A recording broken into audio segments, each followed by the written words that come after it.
कई बरसों की तबलीग के बाद समूदी कौम आपसे तंग आ गई। वो आपको अपने ताकतवर कबीले का मुअज़्ज़ज़ शख्स होने की वजह से कोई नुकसान भी नहीं पहुंचा सकती थी।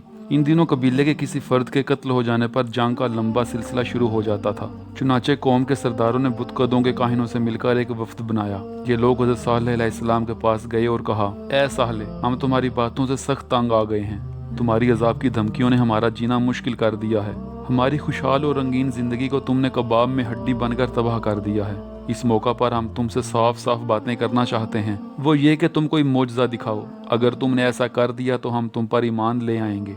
तब एक दिन हज़रत सालेह अलैहिस्सलाम ने अल्लाह के हुक्म पर एक ऊँटनी की तरफ इशारा करते हुए फरमाया, ये ऊँटनी अल्लाह की निशानी है, ये तुम्हारे मुतालबे पर भेजी गई है, इसलिए एक दिन ये पानी पिएगी और दूसरे दिन तुम। अगर इस ऊँटनी की बारी के दिन तुमने कुएं से पानी हासिल करने की कोशिश की या इस ऊँटनी को नुकसान पहुँचाया तो तुम पर अल्लाह का अजाब आ जाएगा। कौम के सरदार बहुत डरे। वो कुछ अरसा तो हज़रत सालेह अलैहिस्सलाम के कहने के मुताबिक इस पाबंदी पर अमल करते रहे, लेकिन जल्द ही इनका सब्र खत्म हो गया।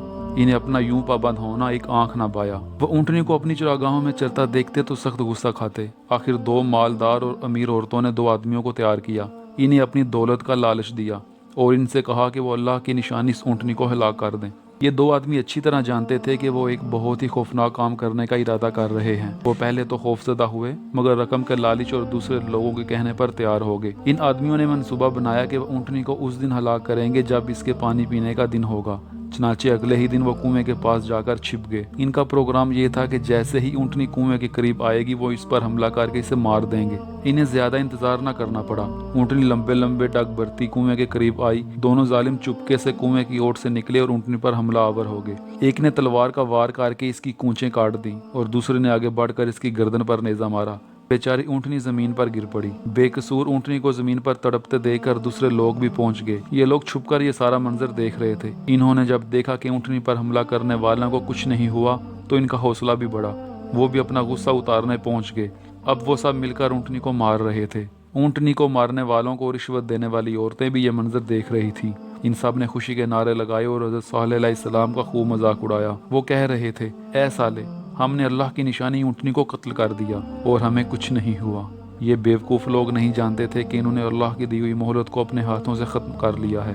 हज़रत सालेह अलैहिस्सलाम तक ये खबर पहुंची तो आपकी आंखों में आंसू आ गए। आपने फरमाया कि अब कौम समूद की मोहलत ख़त्म हो गई है। इन लोगों पर 24 घंटों के दौरान ऐसा अजाब आएगा कि इनकी बस्तियाँ इबरत का निशान बन जाएंगी। हज़रत सालेह अलैहिस्सलाम की यह बात जब ऊँटनी के कातिलों तक पहुंची तो वो बहुत खौफज़दा हुए, लेकिन मुआफ़ी मांगने की बजाय इन्होंने हज़रत सालेह अलैहिस्सलाम को शहीद करने का मंसूबा बनाया। 9 कबीले इकट्ठे हो गए और हर कबीले से एक एक जंगजू मुंतखब किया गया और फैसला हुआ कि रात को हज़रत सालेह अलैहिस्सलाम के घर पर हमला करके इनका किस्सा पाक कर दिया जाए। इन्होंने एक दूसरे से वादा लिया कि हज़रत सालेह अलैहिस्सलाम को शहीद करने के लिए सब कबीले एक दूसरे का साथ देंगे। यूं हज़रत सालेह अलैहिस्सलाम का कबीला बाकी कबीलों से बदला लेने की जुर्रत नहीं कर सकेगा और डर कर खामोश हो जाएगा। लेकिन अल्लाह ताला ने अपने कानून के मुताबिक इन काफिरों को अपने मंसूबे पर अमल करने की मोहलत ही ना दी। अल्लाह का कानून है कि इसके रसूलों को इनकी कौम यूं शहीद नहीं कर सकती। अगर कौम इसकी कोशिश भी करती है तो इस पर अजाब आ जाता है। चुनांचे हज़रत सालेह अलैहिस्सलाम को अल्लाह ने हुक्म दिया और वो अपने मानने वालों को साथ लेकर रातों रात वहाँ से निकल गए। इस रात वादी में एक खौफनाक तूफान आया। बगुले की शक्ल के इस तूफान की गर्ज इंतहाई दहशतनाक थी। इसने अहले समूद को तिनकों की तरह बखेर कर रख दिया। मजबूत महलों और कलानुमा मकानों में रहने वाले ये बदकिस्मत लोग अब अल्लाह की पकड़ में थे।